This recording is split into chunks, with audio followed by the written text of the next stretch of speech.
Hello, good day, magandang araw. Ako nga pala si Teacher Marvin, your loving and kind Blaon teacher here in Thailand. So today, let's continue learning about vowels. So we have 6 vowels in Blaon. We have A, E, O, U. For example, A, agul, agul, anok, anok.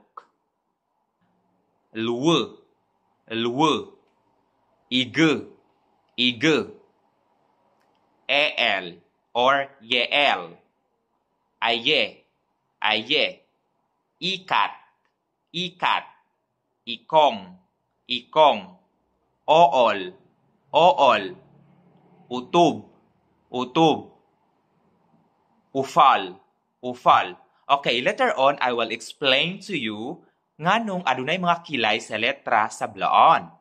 Okay, so in English, we call it glottal stop. In Blaon, ilo, fanak. Kay sa Blaon, adunay mga words nga same spelling, but kung butangan nato og ilo, so magka-different na ang meaning. Bye everyone! I hope this video it helps sa ato ang mga kaigsunan nga Blaon and for those who want to learn about Blaon. And thank you for watching. Follow for more. And God bless us all.